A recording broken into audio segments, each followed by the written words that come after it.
me asking now how what you guys were doing for your Halloween is gonna be stupid because by the time this come out, like Valentine's Day will be over. A long time ago. I think like Valentine's Day, like over like a week or two ago from when, maybe even 3 weeks ago from when this video comes out. Damn. It's so weird, like thinking about how like I'm doing the like I do like intros for people on YouTube. While you know, because it's just like it doesn't. I don't know. It just doesn't feel right to just get right into reading without anything. I mean, at the end, I guess it doesn't really matter since it's an archive of the stream. But I also feel like there's a way to like have some bit of more engagement when I start saying about things that happen in my life and I ask questions at the beginning before we head into reading.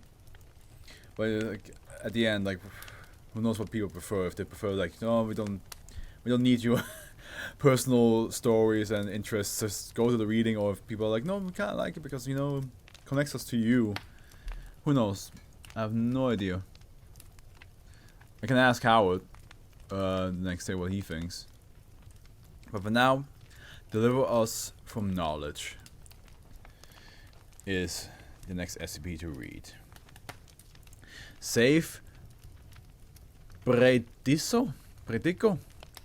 The original vinyl records on which SCP-1668 instances are acquired, as well as digital recordings of SCP-1668 kept on USB flash drives, are to be stored in a storage locker at Site 83. Any further instances of SCP-1668 are to be studied, recorded, and contained similarly. Access to SCP-1668 recordings is restricted to personnel with access level 2 or higher.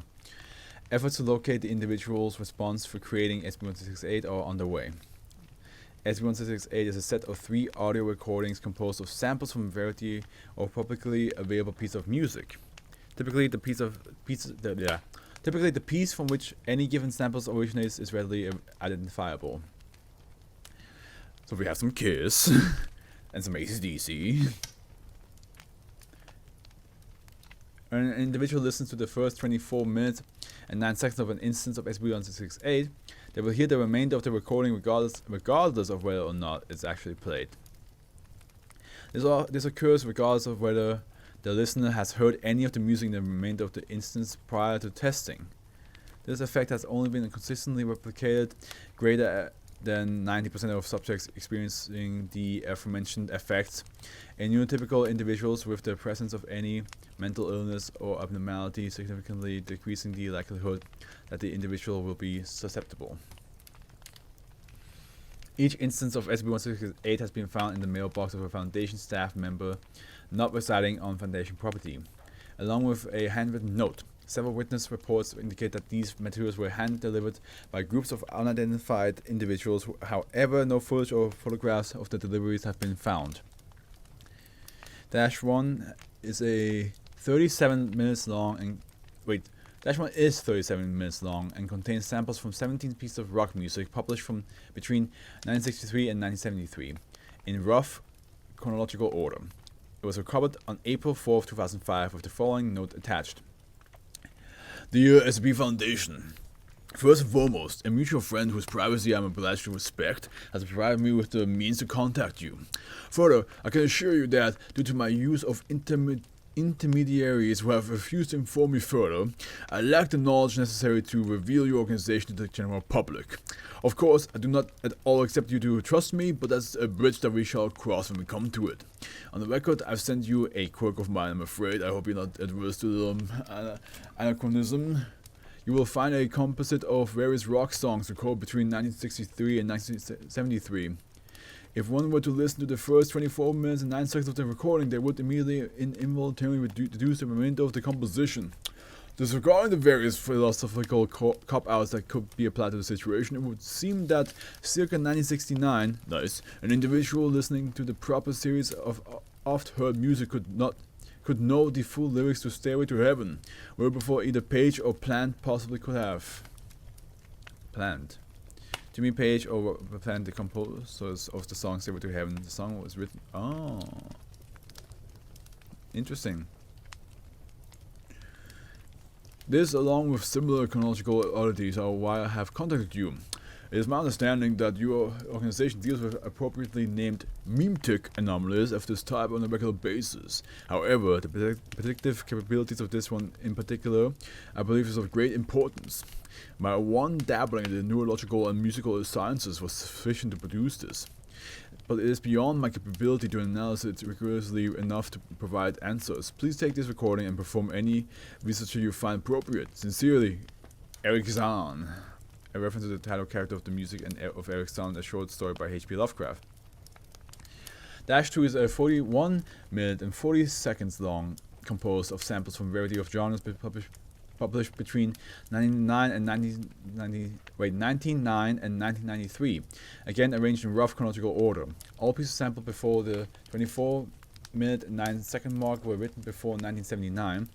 It was recovered on July 19th, 2006 with the following note attached. Dear SCP Foundation, it's me again. It's taken me the past 2 years, but I created a recording similar to the one I delivered to you in the spring of last year. Given that I have used a process identical to the one I used the first time around, this would suggest that I have not stumbled upon a trivial chronological oddity, but I have instead developed a repeatable method by which one can infer the music itself is predetermined. While this is merely disheartening from a musician's standpoint, the degree to which musical and general history are intertwined indicates a somewhat unpleasant lack of free will that almost certainly extends to all human society. I hope you understand my concern. It is one thing to speculate on free will in matters of history in the hypothetical sense or beyond the lens of fiction. It is quite another to find the question thrust inescapably into your consciousness. Any message placed blank will find its way to me without tampering or detection. I insist, if your research address may concerns, provide some clear indication of your results. Sincerely, Eric Zahn.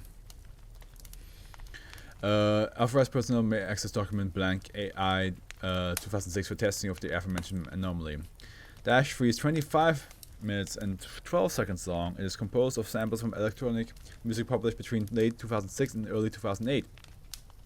The final 63 seconds of -3 contain unidentified electronic music with a lyric most likely sung by singer/songwriter blank blank blank blank has denied ever writing or performing those lyrics. -3 was recovered on November 3rd, 2008 with the following note attached. Dear SCP Foundation, if you even dare, I believe I've successfully predicted the future, our future. Please respond immediately. God save us all. Eric Zahn. Well, that's not at all ominous. To say at the end, hey man, I think I have to predict the future and we're pretty fucked. It's like, oh thanks, great, fantastic.